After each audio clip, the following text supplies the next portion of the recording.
7 दिवसांच्या गौरी गणपतीचं विसर्जन केलं जाणार आहे। भाविकांमध्ये उत्साहाचं वातावरण पाहायला मिळतंय।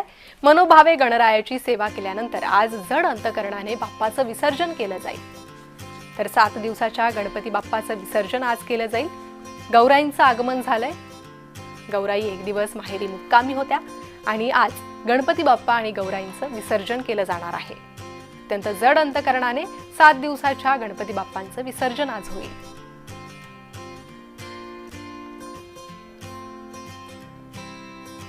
सावंतवाडी तालुक्यातील मळगाव येथील माळीचे घर म्हणून ओळखल्या जाणाऱ्या घरवडकर राऊळ कुटुंब गणेशोत्सवाची अनोखी परंपरा जपत आहे।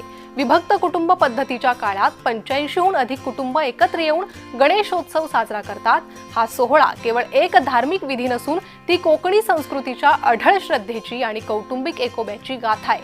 ही परंपरा सुमारे 700 वर्षांपासून अखंडपणे जपली जाते। हा उत्सव केवळ एका कुटुंबाचा नसून तो संपूर्ण समाजाला एकत्र आणणारा आणि संस्कृतीच्या धाग्यानं बांधून ठेवणारा एक प्रेरणादायी अध्याय आहे। यातून एकता, परंपरा आणि श्रद्धा हा संदेश मिळतो।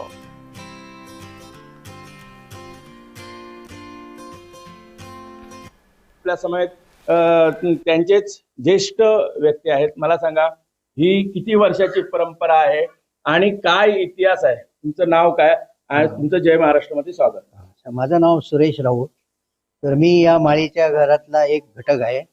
तर हे माळीचं घर हे जवळजवळ 700 वर्षापूर्वी आमच्या पूर्वजांनी इथे हे केलेलं आहे, बांधलेलं आहे। आणि संपूर्ण पंचक्रोशीत माळीचं घर हे प्रसिद्ध आहे। तर माळीच्या घरातील असे जे काही कार्यक्रम पूर्वजांनी घालून दिलेले आहे, तर हे पूर्वीपासूनच आहे। हे गणेश उत्सव हा जो आहे तो त्यावेळीपासूनच आहे की एवढ्या एक मातीचा एक 21-25 पर्यंत गोळ्यांचा एक मूर्ती आम्ही ही साकारतो आणि ती सुद्धा आम्ही इथे घरीच साकारतो।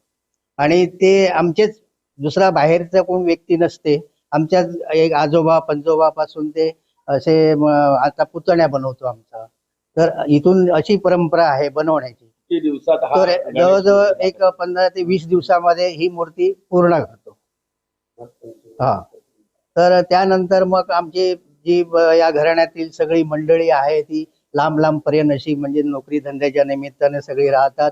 ते सगळे लोक या उत्सवात